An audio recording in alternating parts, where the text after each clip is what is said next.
Hi everyone. Um,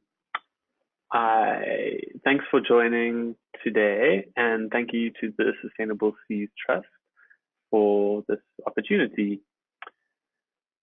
Okay, so today I'm going to be doing a mixture of information as well as some practical tips. So bear with my technology skills, but the aim is that I'm going to be showing you this presentation as well as some videos. Some live. I'm going to use my webcam. So, okay, so what to do to start? I'm going to be speaking about how to make an Ecobrick.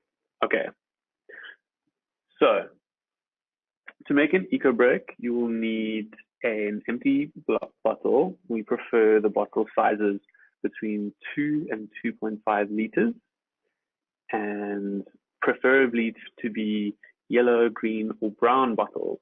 And I'll explain why in a moment.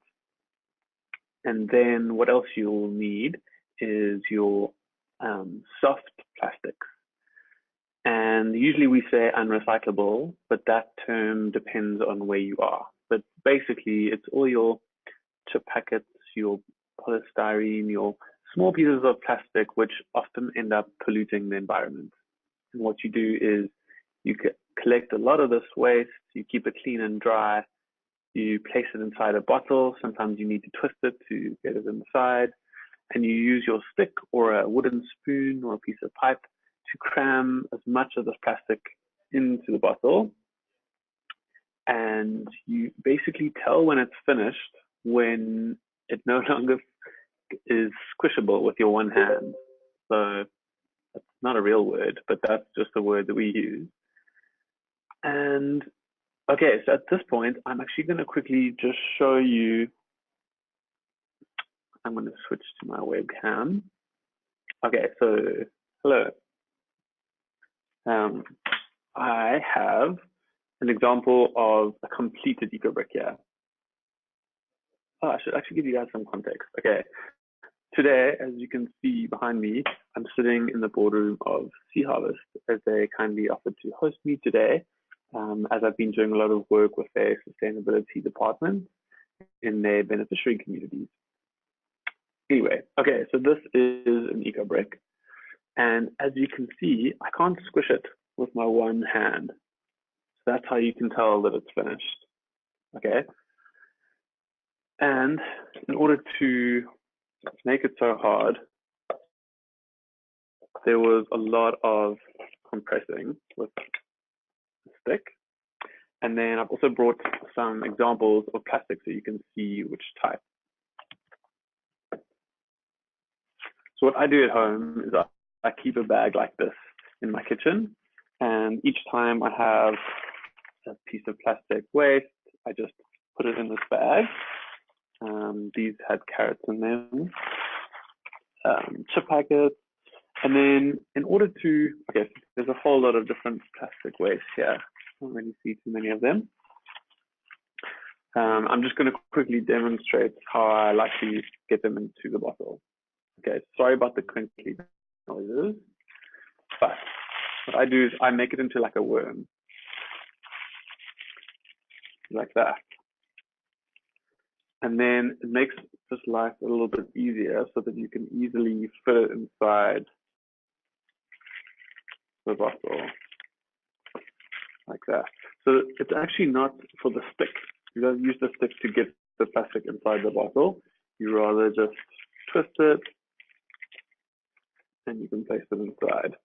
And then once you put in a few pieces like that, then you compress it down to the bottom. Okay. Now, the idea here is that you need to collect a lot of plastic to make just one. On average, in my home environment, between my wife and I, it takes us 6 weeks to collect enough plastic to make 1 2-liter Ecobrick. Okay, so at this point, I'm going to turn off my webcam and I'm going to maximize my screen. Great. Okay, and at this point, I want to chat a little bit about Bee Johnson because to me, she's a heroine in terms of um, reducing her plastic waste.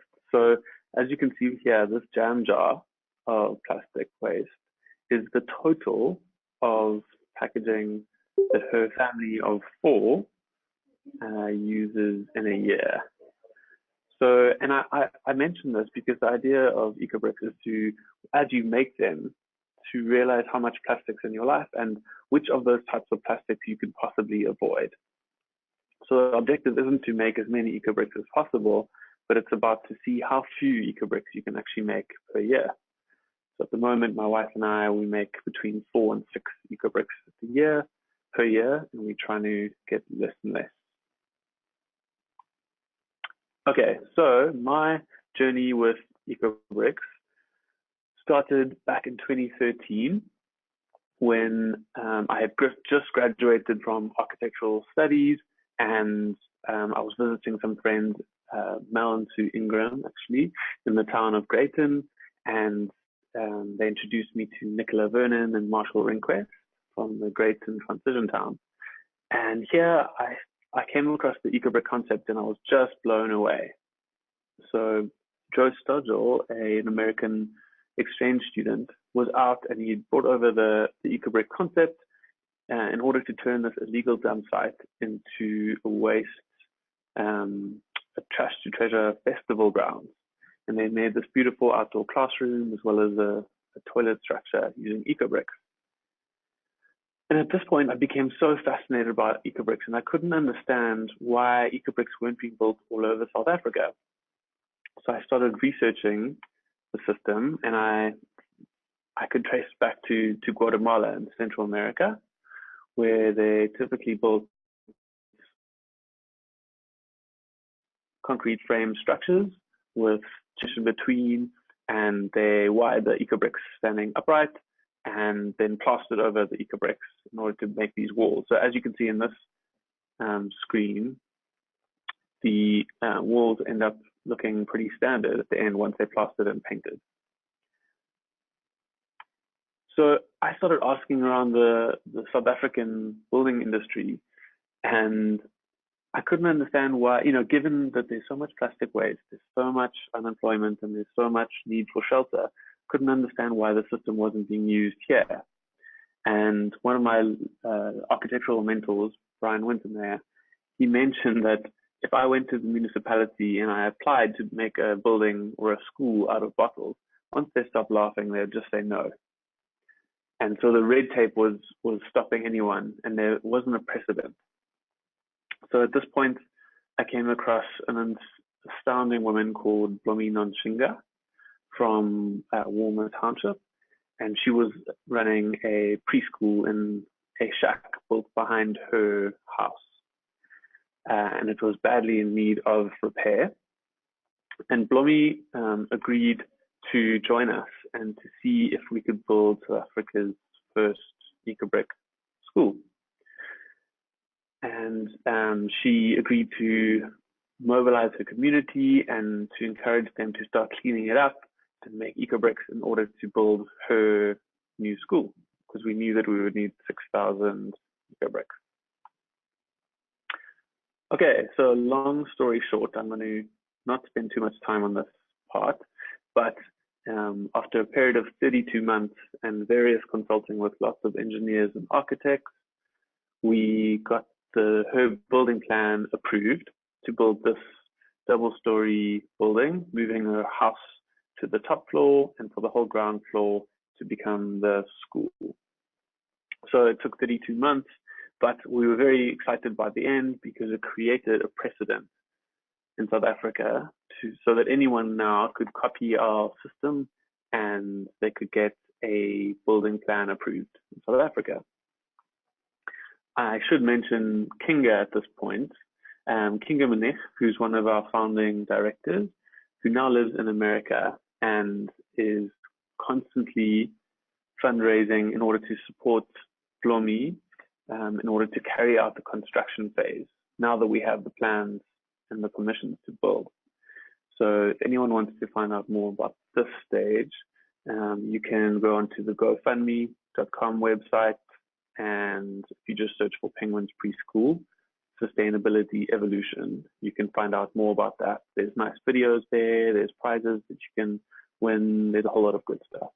Okay, so what we found is that the Ecobrick building skills are quite different to normal building skills. And so in order to mobilize more projects in South Africa, we started developing a range of skills training programs where we could teach people to not only build Ecobricks, but to build structures of value using their Ecobricks. And at the end of the seminar, stay tuned, because what I'll be doing is demonstrating how to build and do some of the wiring. I've got a range of structures here with me today, and I'll be showing you how to make them.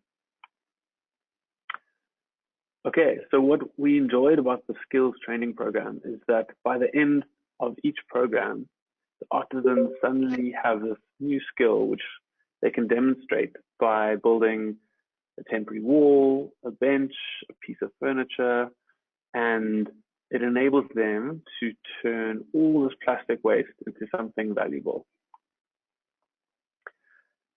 During our early days, back in 2015, the city of Cape Town had heard about our plans, and they wanted to build an entire school complex out of a range of different reclaimed materials. So this slide shows our Ecobricks and our Ecoblocks, as well as tires and rammed earth construction. And so they invited us to run a program within the surrounding Delft community, which is just on the outskirts of Cape Town. And we ran a competition through a number of schools, and over a period of 6 months, 4,000 Ecobricks were made, which were then used in the internal walls of this exciting school project. As you can see, the Ecobricks were used together with adobe plaster, which is a natural-based plaster. And this is an example of one of the internal walls, which is a display wall. And the idea was they wanted to showcase all the different ways of building with Ecobricks, or some of the ways. So that's the same wall once it's been plastered. But there were so many amazing artists and consultants that were involved in this project. And so as you can see, this wall, there was an artist who designed different shapes using Ecobricks as well as glass bottles. And here you can see the building from the outside. The external walls were built out of the car tires filled with compressed rammed earth. And this is an example of one of the classrooms. So that window is made up out of a drain pipe, and this is what they call the storytelling tree, which I think is quite beautiful. So the project was really innovative in that they used so much waste materials from the local environment. They had a cost saving of 20%, and they used a lot of local labor, so they created income opportunities. And these are some of the heroes who contributed their Ecobricks and came on a site to see where the Ecobricks were being used. Okay. So at the moment, a lot of people across South Africa have become quite excited about building Ecobricks, and they have been contacting us and asking if they can donate them towards our project, which is so kind and it's so exciting. But we quickly reached the 6,000 target that we needed to make Ecobricks, and people didn't want to stop making Ecobricks because it's such a good way to protect the environment from all this plastic waste. So in order to create a secondary use for Ecobricks, I've been developing a range of IKEA-inspired maker kits so that people can use their Ecobricks together with these timber boards, which we machine, and wire them into tables and different structures.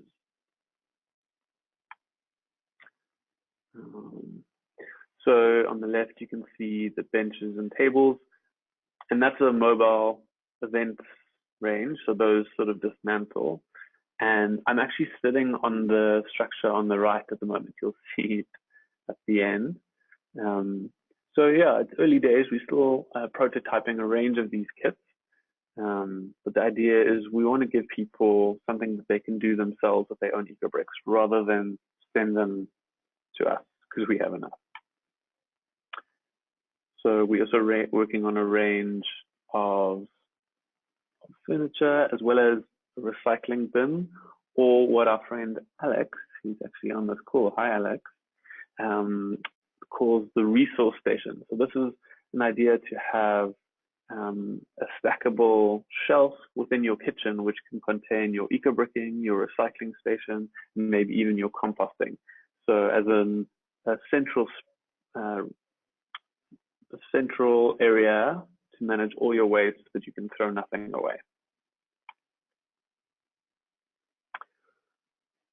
Okay, and so here's an example of some of the event structures which we've been using. And the image on the left is what I've started calling our innovation lounge. So it's got a range of structures which could be helpful in a school environment. And what we've actually found is that when we build structures like this and then we display them in the school, it's a really nice way to showcase the proactive nature of the students who might be partaking in making of these eco-bricks and various other eco-friendly habits. I just want to backtrack a little bit onto the term upcycling. So we all know what the term recycling is, which I won't spend too much time on, but I just like this term upcycling. And here's the definition. It's the transformation of material so that it can fulfill a higher purpose than its original function. So ergo, a bottle becomes a wall material. Okay, and then another form of, or another application of Ecobricks, which I'm particularly excited about, is building raised bed vegetable gardens. And the reason I'm excited about this is I like Ecobrick gardens is that it shows how if you keep your environment and your earth, your physical soil clean, you can then grow vegetables and that can sustain you and provide you with food. So it's a nice connection for me between the why of environmental protection with food security. So I live in Cape Town, and as with many parts in South Africa over the recent years, we've experienced a major drought. And so we've been looking into some water-wise gardening systems. And this wicking bed we built together with a school in Athlone called Eros. And this is a wicking bed. So basically you water through a pipe and through a gravel network at the bottom, and the water isn't able to go down into the earth. And then there's a geocloth membrane in between the gravel and the soil, and then the plant's capillary actions of their roots draws the water up, so that you never water the surface and the water is not able to evaporate. It's much simpler than what it sounds. Okay, and then another raised garden is at Ngama up in Kenya in the Masai Mara, where we've been running a program to not only build a vegetable garden, but to help the lodge to have a range of waste management practices. So I designed their garden. It's kind of like snakes and ladders. And this was a shot that was taken during construction. And down the side of the garden in the slide is where we've built these raised beds. But the idea is that we not only make Ecobricks, but we do a lot of composting with their food waste and a worm farm so that we can sustain the soil. Some more of the raised beds. And then a more recent project down in Cape Town, in fact, at the waterfront, was our Ecobrick octopus garden. We chose the octopus shape to give some marine conservation awareness. And then what we did is we used Ecobricks in between corrugated sheeting in such a way that the wall material will be recyclable. And this garden is being used to grow vegetables for an NGO which provides soup for homeless people within Cape Town. So this project is still ongoing, and the plants have freshly been planted. And our friends at the Maker Station are still in the construction process of the dome, the head of the octopus. But it's an exciting initiative and a nice way to grow a lot of vegetables. I won't spend too much time on this, but this just shows how we're doing a rotation system so that, for example, broccoli, you shouldn't grow broccoli in the same soil for 2 years after you've grown it there. So broccoli plus all broccoli's companions rotate one system to the right every 3 months. So as I said, we used 1,076 Ecobricks for this garden, just because we had surplus here in Cape Town. Okay, at this point, I do want to reserve some time towards the end. So I just want to quickly give some credence to approaches if you want to create sustaining impact. I've been spending a lot of time thinking about how you can create sustainable environmental change. And I've got a picture of this book called The Time to Think by Nancy Klein, where she speaks about the thinking environment and how to stimulate ideas and positive thinking space between people. And what I've found to be very insightful in this book is when they speak about criticism and supporting people's thinking styles. So for example, if you come across people and they maybe not doing recycling, but they're doing composting, and you have a positive reinforcement attitude, it's proven to be a better way to encourage good behavior as opposed to being critical of their behavior. And what I've been finding or experiencing is a lot of criticism, and sometimes criticism gets people in a defensive mode, and it means that they change their behavior in a negative fashion.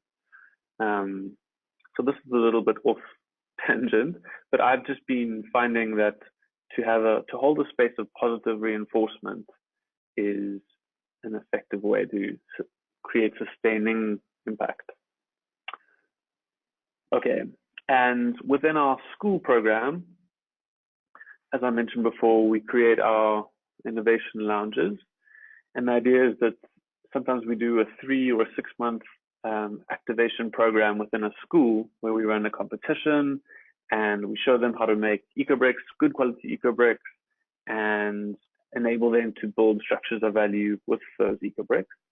But the idea is that we're mobilizing and we training or incubating either a school teacher or a local artisan to create an ongoing program so that after our involvement, they can continue to have use for their Ecobricks and maybe their composting of their food waste, so that they can then sustain the program themselves.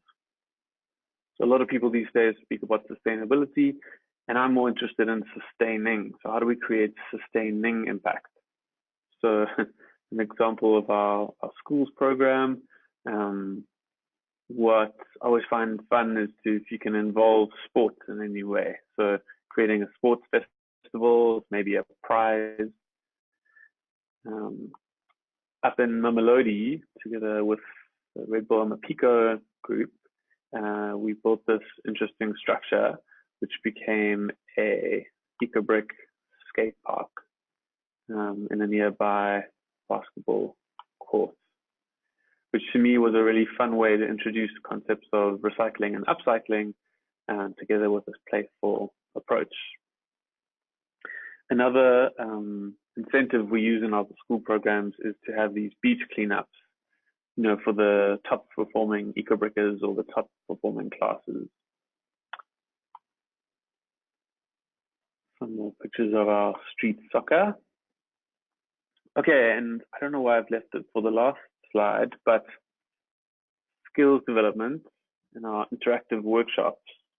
So as a social enterprise, our focus is to create income opportunities within the green economy. Those sound like big words, but basically we want to enable people to create structures of value with their ecobricks, which they can then either use themselves or trade or sell. And so here are just some images of our workshops that we run. They're very sort of hands-on, practical styled workshops.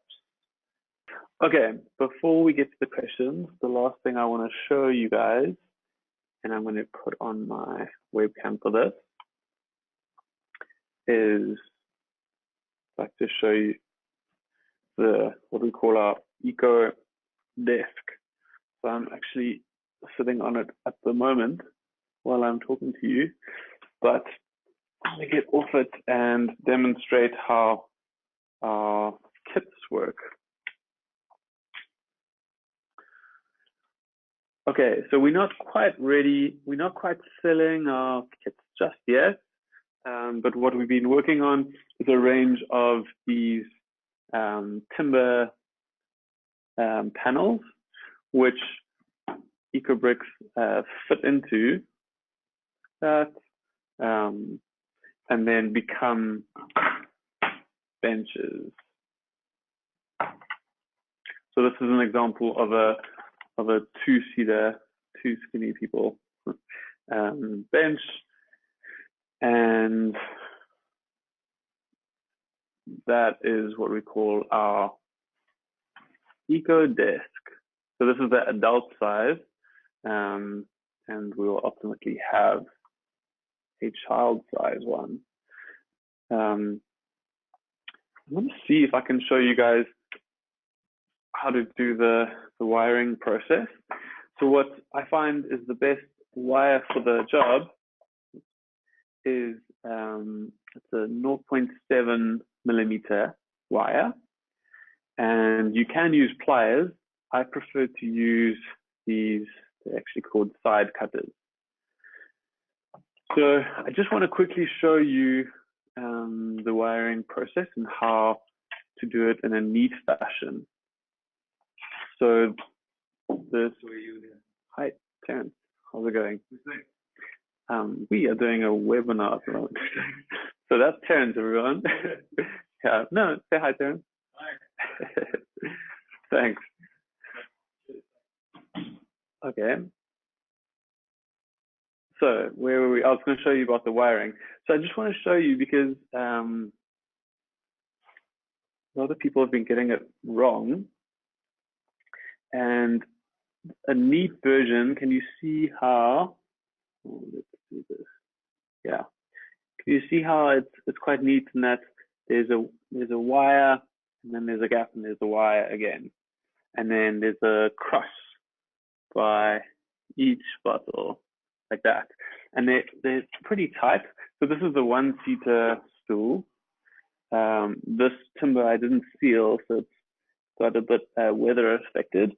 But this is an example of a kit that has been sealed.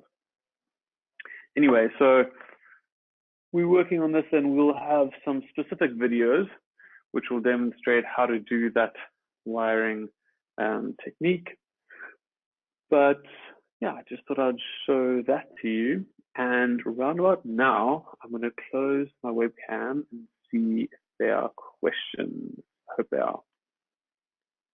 So I often do talks to preschool groups, and on average, I get about 10 questions per talk. So no pressure. Oh, that would be great. Hey, how are you? Hi, nice to meet you. Actually, why don't you say hello? We are currently conducting a webinar, and we teaching people how to make our Ecobricks as well as these structures. No, so no pressure, but this is worldwide. Yeah. No worries, don't feel free.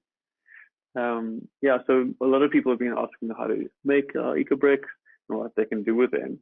So these are the panels that you can use these, and this is our prototype desk.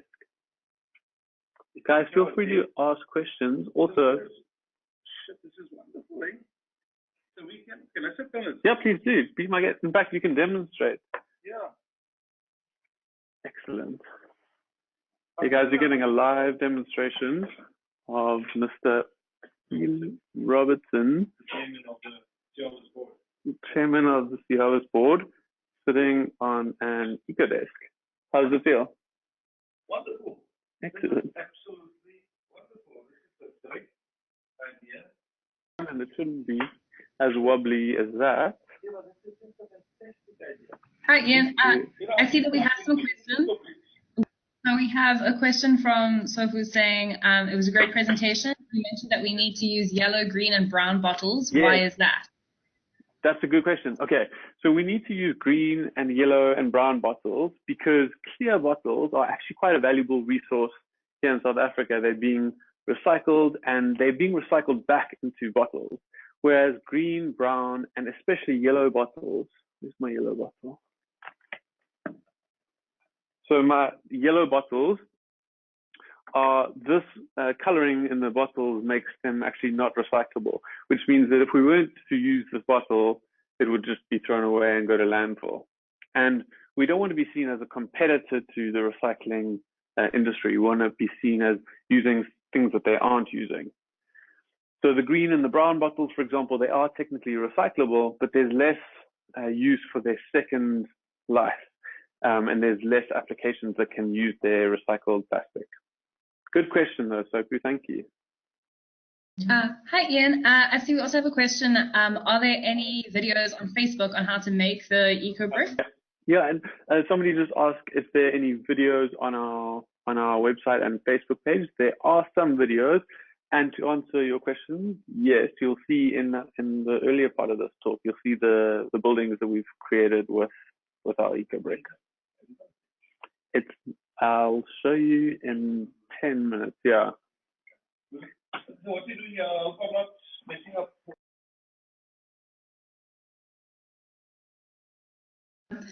So we have another question from Shikari.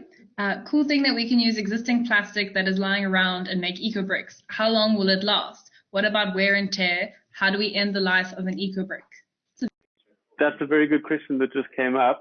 Thank you so much, Shikari. So the question was, how long can an Ecobrick live? So the PET bottles that we use to create Ecobricks, studies indicate that if they're kept out of the sun, they can last up to 450 years before they start to break down. I mentioned that they need to be kept out of the sun because the sun photodegrades them.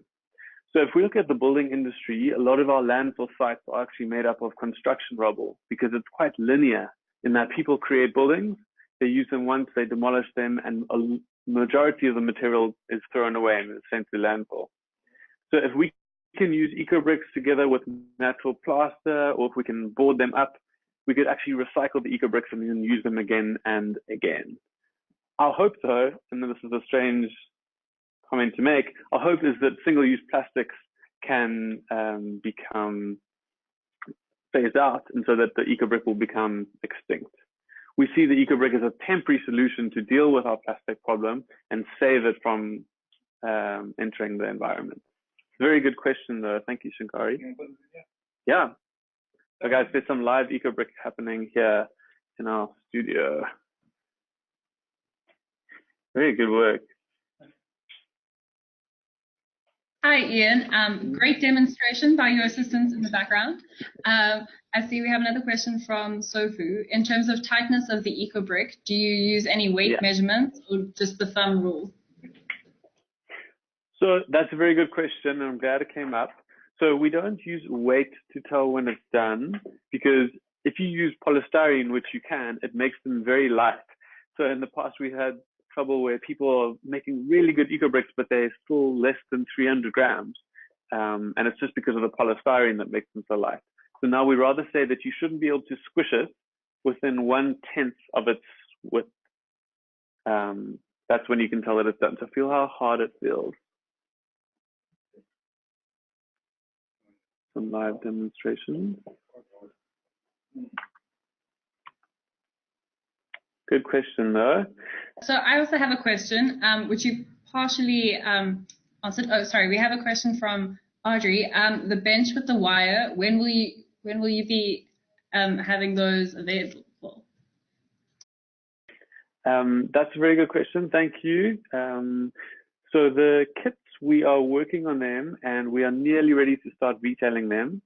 It's going to be interesting because people are asking for them in Joburg and Port Elizabeth. So we're going to have to find a way to transport them up. But we're really trying our best to be able to make them to be within an affordable price range. And I know we're going to be doing a lot of competitions where we'll be seeing how we can challenge people and to see if we can make free packages available. We have another question from Alexandra. I have loads of 5-liter bottles post Cape Town water crisis. Have you ever used 5-liter Ecobricks? Very good question. Thank you, Alex. So the 5-liter bottles we find to be too difficult to stuff tightly enough so that it can feel full.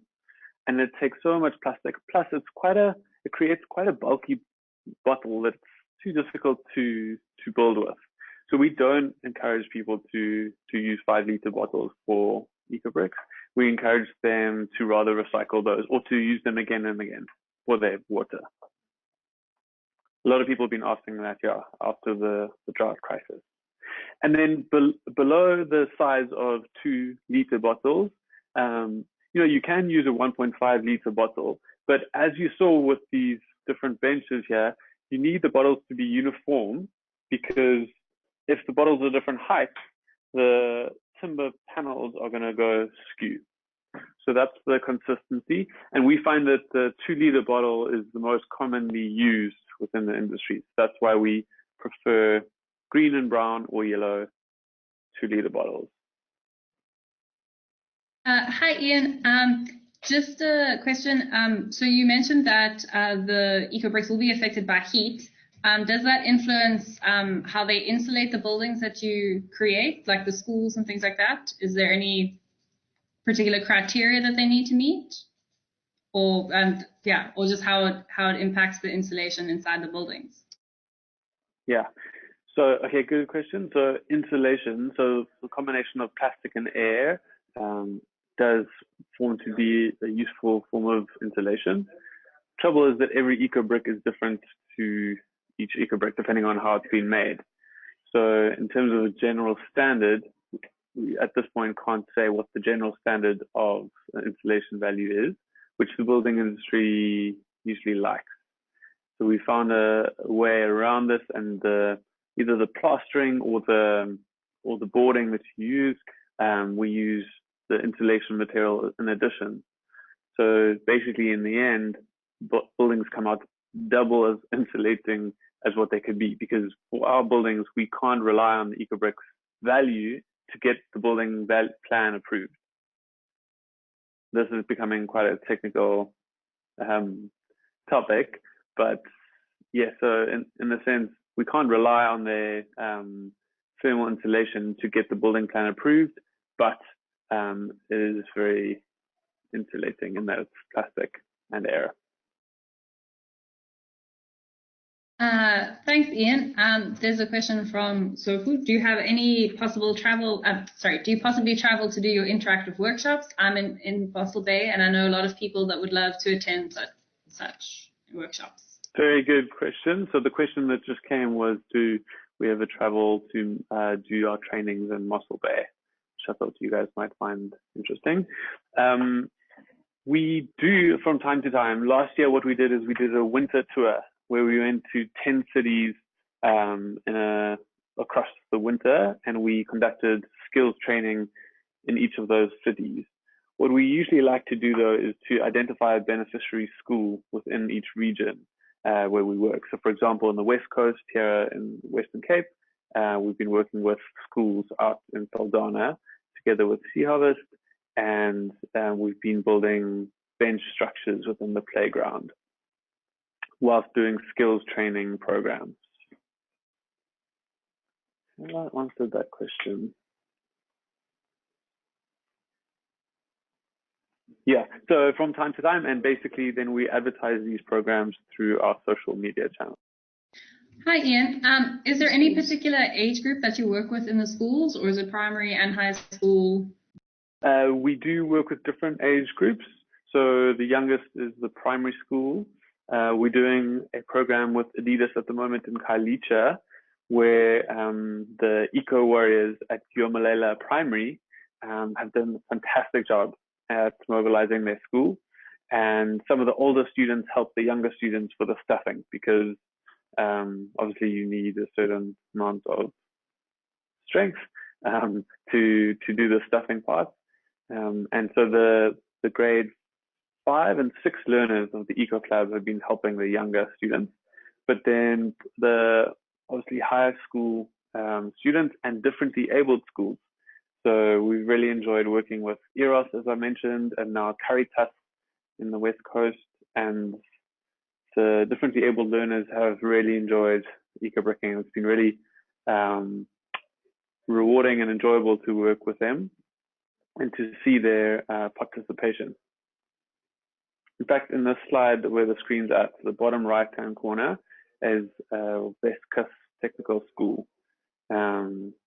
And these students have learning disabilities, but they've been making Ecoblocks in the woodwork department.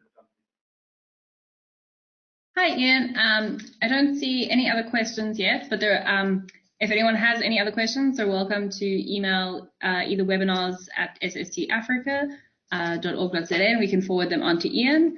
And then one last question, Ian. Will you be attending the SSG conference next year to present all your Ecobricks? I will be attending the conference, yes. I attended the one in 2017 and I loved it so much that I'm basing my April plans next year around it. And I look forward to seeing some of the people in this chat there, hopefully. And I just want to say again, thanks to SST for inviting me today, as well as Sea Harvest for sharing their boardroom with us. Cool, guys. I'm glad you enjoyed it. Thanks for the questions. Okay. Thanks, Ian, and thanks everyone for attending. I think we can close the session there, and feel free to send on any questions if there are any after this. Okay. Thanks, guys. Bye.